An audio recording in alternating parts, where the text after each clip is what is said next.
sécurité qui prévaut actuellement. La question est de savoir qu'en est-il pour le Sud Kivu. Que faut-il faire pour que finalement on s'en sorte de cette situation? Parce que le gouverneur militaire du Nord Kivu, Peter Chirimwami, est bel et bien décédé sur le champ d'opération lors des affrontements le jeudi soir. L'annonce de sa mort a été faite officiellement par l'armée congolaise hier vendredi 24 janvier 2025. Ce qui était jusque-là une rumeur a été confirmé alors que les terroristes du M23 se sont accaparés des près des 5 localités de la province du Sud Kivu. Nommé le 16 septembre, Peter Chirimwami Kuba avait remplacé à titre intérimaire Constant Dima Kongba. Ce dernier était à la tête de la province du Nord Kivu, donc Constant Dima, depuis l'instauration de l'état des sièges en mai 2021. Il faut dire que l'état des sièges a encore une fois été prorogé. Alors que la rébellion du M23, soutenue par l'armée rwandaise, a pris d'assaut jeudi la cité stratégique des Saké, dernier verrou avant d'atteindre Goma. Peter Chirimwami s'était dirigé vers la ligne de front jeudi, filmé par ses services aux environs des Mubambiro afin de mobiliser les troupes et de rassurer la population. Et c'est dans ces contextes hostile qu'il aurait trouvé la mort. Alors, Oswald de Roubacha, la situation sécuritaire est un peu confuse en ce moment. Qu'est-ce que vous en pensez? Et merci beaucoup. Permettez-moi de revenir un peu. Je voulais quand même rappeler, demander à notre frère ici, au micro, au nom de l'Union sacrée, de comprendre que les gens les suivent. Et de faire très attention parce que c'est notre pays. Le pays nous appartient tous. Ça ne vaut pas la peine de venir devant le micro, défendre l'indéfendable. Il est encore jeune. Il a l'avenir devant lui. Le pays est ce qu'il est. Et le pays connaît une dégradation inacceptable. Inacceptable. On ne peut pas être là en train d'assister d'autres armées en train de perdre le contrôle de l'espace et on vient de vendre du vent à la population. Vous comprenez? La situation est très préoccupante. Très préoccupante. C'est vrai, on n'a pas besoin de paniquer, mais on doit être serein. C'est l'heure de nous mobiliser derrière nos forces armées pour faire la résistance contre l'agression. Et cette résistance existe de nous un certain nombre de comportements, un certain nombre de discours. Évitons les discours qui nous divisent. Évitons les discours des mensonges. Parlez des routes aux gens de Bukavu, de Sud Kivu. Quand même, un peu d'aisance. Un peu d'aisance. Les routes au Sud Kivu. Les pavés, quand on met les pavés dans un quartier, on parle des routes. C'est bien, personne ne conteste d'avoir les pavés dans les avenues. C'est une très bonne chose, on en a besoin. Et faut-il mettre ça dans vraiment les bilans d'un président de la République incapable de défendre l'intégrité du territoire? Ou du moins, elle est ce qu'elle est. Vous avez suivi le communiqué de l'armée annonçant la mort du général Chirimwami. Vous avez entendu parler des besoins d'enquête? On a parlé? Et ça n'a pas d'impact si les militaires au front, quand ils voient leur général mourir, et on ne fait pas d'enquête pour savoir ce qui s'est passé. Je crois que, élevons le débat. Il y a quelqu'un, un professeur, qui malheureusement a catégorisé des types de Congolais aujourd'hui, qui qualifie d'idiots. La première catégorie pour lui est idiot. Tout celui qui voit le mal, et il s'éteint. Alors qu'il a la capacité d'agir pour changer la situation. Un deuxième idiot, tout celui qui participe à la commission du mal.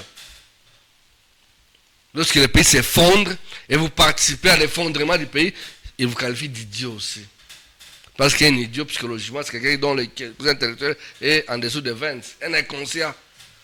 Et donc pour lui, si on a ces deux catégories de gens qui font du mal, et ils défendent ce mal, ce sont des idiots, d'après ces professeurs-là. Je crois qu'il est temps de commencer à dire la vérité aux gens. Est-ce que sous Kabila, Kabila n'a pas de défenseur ici. Il n'y a personne qui ne peut perdre ici. On a connu une tribalisation des institutions de la République comme on le connaît aujourd'hui. Et vous pensez vraiment qu'un pays où les institutions sont fortement tribalisées peut faire face à l'agression? Pour babouter l'ennemi dehors, il faut d'abord que nous-mêmes à l'intérieur, nous soyons capables de parler le même langage. Il faut quand même tous, à l'intérieur du pays, nous ayons la même compréhension des enjeux face à nous. Mais là, je dis sommet à la base, on a que les mêmes des gens qui se mettent autour des collines. On vous êtes nommé, la première chose, c'est votre colline que vous mettez autour de vous. Vous pensez vraiment que notre pays peut faire face à la guerre dans ce contexte-là? On se divise inutilement. Le pays a besoin de la cohésion nationale pour affronter l'ennemi. Et ceux qui nous disent que ce sont des institutions, ici représentées par notre frère Eli Chamounani, devaient comprendre qu'on a besoin de la cohésion. Et éviter les mensonges qui font mal, qui dérangent le cœur des gens. Vous parlez de lycée, oui, moi j'étais là hier. Est-ce qu'il y a des travaux là-bas? Mais puisque les travaux ont été lancés... et abandonnés après. Et abandonnés après. Les travaux ont été lancés le mercredi. Moi, je m'excuse, je suivais souvent ces choses-là aux médias. Oui, c'est hier pour la première fois que ça arrivé là-bas. Et j'ai posé la question au chauffeur qui m'a amené. C'est comme ça ici. Donc, et que quelqu'un vienne défendre que... Non, soyons sérieux. Soyons sérieux. C'est pas parce qu'on est quelque part où on a un salaire décent. Mais c'est passager, hein. Si le pays est tel qu'il est, c'est passager, hein. Les gens qui étaient DPMR sous Ngwabidje, ils y sont encore aujourd'hui. Tous se foutent, j'étais dehors comme des... C'est pas des mouches. Qui s'en occupe aujourd'hui? La politisation des institutions. Ça fait des victimes. Retournons dans les sujets sécuritaires. C'est tout ça le problème. Ça a des conséquences sécuritaires. La conséquence, c'est la désunion du peuple face à l'ennemi. C'est la conséquence. L'ennemi nous divise à travers les actes et les gestions de nos dirigeants. C'est ça le problème. Est-ce que nous apprécions à juste valeur les actes de gestion de nos dirigeants et leurs conséquences sur la gestion sécuritaire? On est assez responsable pour aborder les questions pertinentes de la sécurité ici, dans le contexte actuel. Ce n'est pas intéressant, ce n'est pas bon. Je vous ai dit que si les députés eux-mêmes s'autocensurent, ce n'est pas moi qui viendrai à la média ouvrir ma bouche. Vous les journalistes, vous savez, vous avez déjà des consignes, non? N'est-ce pas que vous avez refusé des appels? Ce n'est pas aussi une forme d'autocensure. N'est-ce pas? Donc, il y a un marteau qui pèse sur nous tous. Vous ouvrez la bouche, vous serez connus. Et c'est une dégradation terrible en termes de droits de l'homme. Et ça a des conséquences sur le plan sécuritaire, madame. C'est quoi la situation sécuritaire? C'est quoi? Dans un contexte où l'agresseur avance. C'est vrai, notre armée a fait tout pour bloquer cette évolution et nous soutenons, nous continuons à soutenir nos forces armées de défense. Mais nous demandons aux responsables que nous avons élus d'agir. Vous avez suivi un auditeur dire que tous c'est à l'étranger, les uns à Vietnam, les autres à Davos, les autres à Bruxelles, tout ça. Pendant que le territoire s'en allait. Et donc tous les décideurs étaient en dehors du pays à ce moment-là. La suite on voit. Donc nous avons besoin de la cohésion nationale. Donc tous aujourd'hui de nous mobiliser. Je vois notre président de la société civile a lancé un message de mobilisation pour mardi. Je demande à mon ami Eli Chamounani, avec tous ceux qui ont comme drapeau, de venir mardi. Mobilisons-nous contre l'ennemi. C'est ça aussi la question. Il y a eu des marches, mais finalement, ça produit quoi? Cette marche, qu'est-ce qu'elle va produire des concrets? Mais madame, vous et moi, qu'est-ce qu'on peut faire? Oswald Rubacha, dans le même communiqué un peu plus tôt de la société civile, le communiqué du 21 janvier, il faut dire que déjà, la société civile dénonçait que sur l'axe nord de la province du Sud Kivu, alors que la population congolaise était déjà très confiante en l'avenir en observant une montée en puissance des forces armées congolaises FARDC sur les différentes lignes de front, grande est la consternation, ça c'est les propos de la société civile, de la population du Sud Kivu d'apprendre la prise de la localité de Lumbishi, la cité minière, le samedi 18 janvier 2025 par les terroristes du M23 et leurs alliés RDF. Ensuite, la prise des Numbi et Minova le 20 janvier, suivie de la prise des Kalungu et des Niamasasa le 21 janvier. C'est allé un peu plus vite. Comment expliquer ça? C'est tout ça les grandes questions, madame. Nous n'avons pas de réponse. Et nous, comme citoyens, qu'est-ce que nous pouvons faire? Nous mobiliser d'abord, alerter nos opinions. Lorsque madame la présidente de la société civile nous invite à nous mobiliser, c'est pour marquer notre soutien public au FARDC, montrer au FARDC que nous sommes avec eux, avec elle plutôt, dans force. Montrer que nous sommes avec elle, nous sommes unis, mais aussi montrer à l'opinion internationale que nous, population, avec notre armée, nous formons un corps pour défendre notre pays. Mais aussi, c'est une façon pour nous de responsabiliser le chef de l'État, commandant suprême. Et à travers lui, le gouvernement de la République et tous les hauts responsables.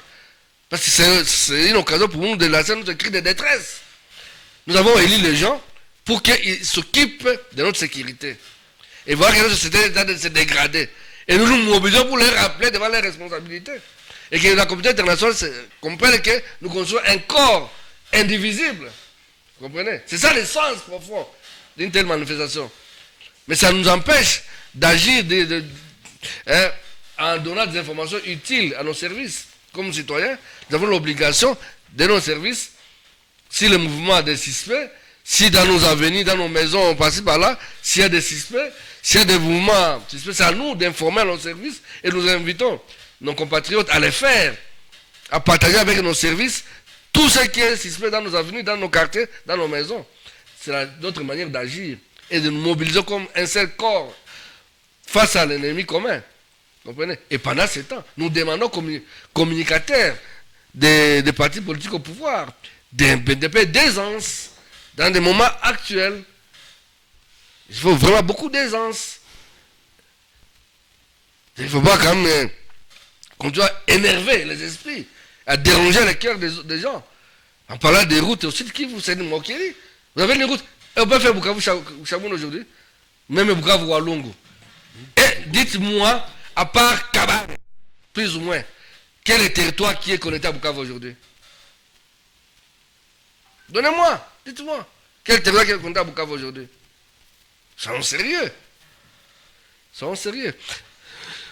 Le premier sujet, on parlait de 6 ans de Félix Tshisekedi. Oui, on a parlé, il a pris le pouvoir, vous l'avez rappelé, madame. Le pays avait déjà atteint le niveau des pays pauvres endettés avec la réduction de la dette, tout ça. Vous êtes pratiquement à la dette nulle. Mais 6 ans après, on a 10 milliards. L'équivalent de 32 ans de Mobutu. 32 ans de Mobutu, c'est 11 milliards. À 6 ans. Et posons-nous la question, ces 10 milliards sont où? Qu'est-ce que ça fait? Ça fait quoi? Ça fait quoi avec... Je ne veux pas rentrer dans le paiement de la prise en charge de nos militaires. On l'a vu à Kavoum avant-hier. Qu'est-ce qui s'était passé à cause des salaires, non? Prise en charge. Ça fait des victimes. Il y a un magistrat qui avait un danger. Que faire face à cette situation au sol de Roubacha? Non, pour les...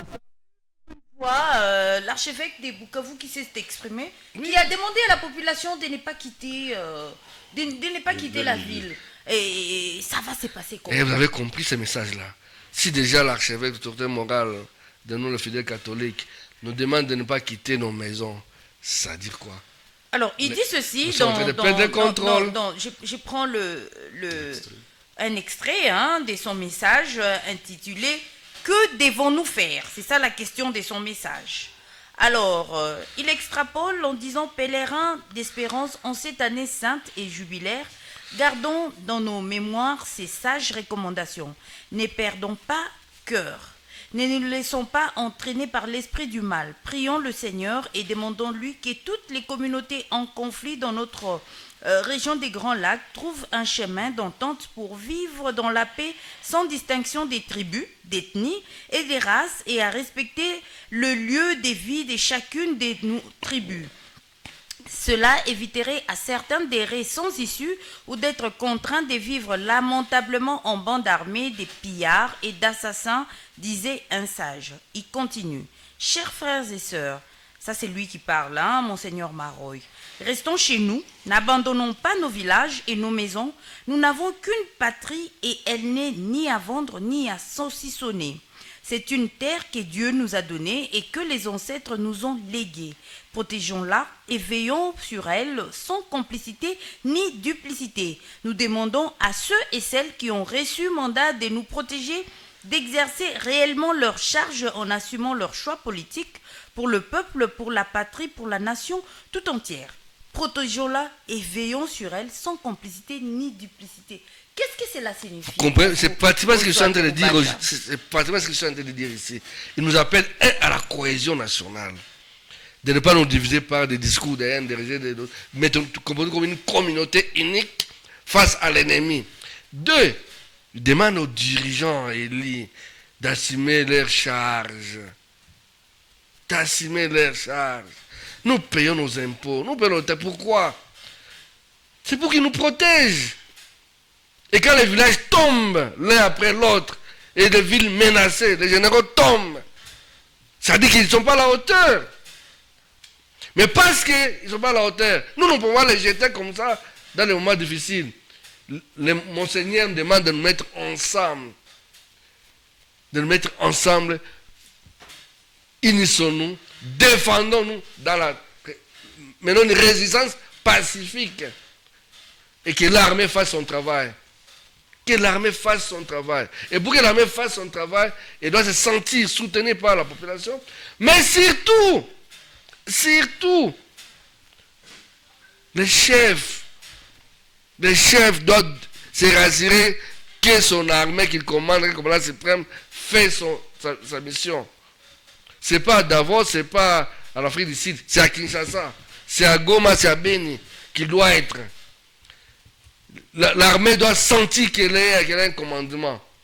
Le chef doit être à Goma, le chef doit être à Beni, à Bunia, à Ituri. Et nos militaires doivent être bien protégés, doivent bien soutenus, maintenus. Ils doivent avoir des moyens.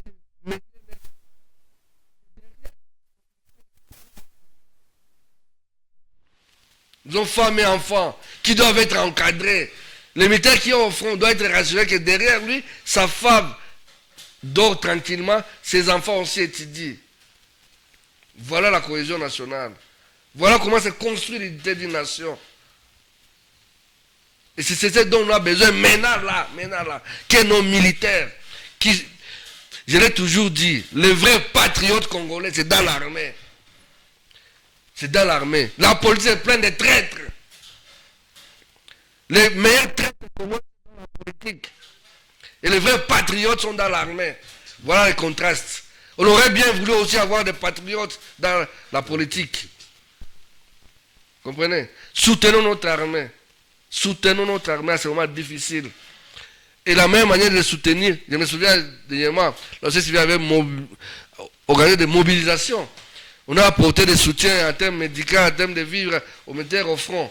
Voilà les actions dont nous avons besoin. Mais c'est aussi ça le problème au Souadro Bacha. Qu'est-ce qui rassure vraiment que c'est bien là, que la société civile a déposé est bel et bien arrivé auprès de ceux qui sont au front? Au moins pour ceux qui connaissent la société civile, ça a été amené et les militaires ont été servis au front. Okay. Pour nous, ce n'est pas notre travail.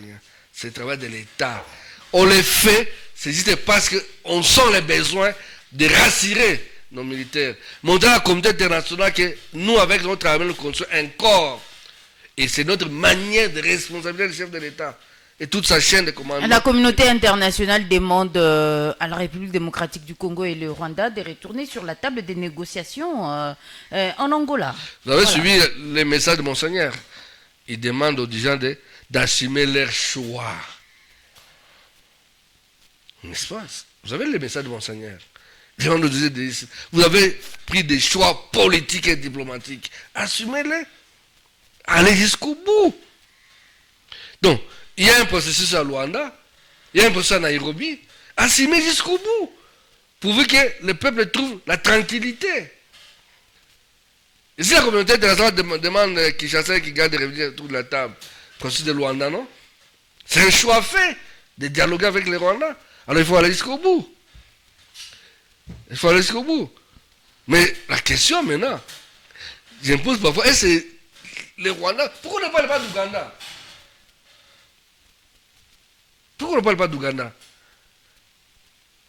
Oh, alors,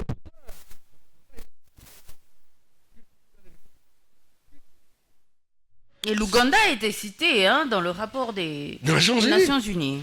Non seulement le rapport des Nations Unies, c'était l'Ouganda, mais aussi un officier ougandais, un officier général, qui est dans les réseaux sociaux en permanence, qui est contre les Congolais en RDC. Mais pourquoi au niveau de Kinshasa, on ne parle pas d'Ouganda? Bon, le Rwanda devient... Bon, le Rwanda est peut-être... Diom Goma Mufoupi, je m'excuse. Le Rwanda nous fait le mal. Kagame a accepté, depuis plus de 30 ans, d'offrir ses propres frères, sa population, d'en faire des ennemis des Congolais, au service de l'Occident qui nous fait la guerre. L'Ouganda le fait de la même manière. On doit citer publiquement Ouganda. Nous voulons voir...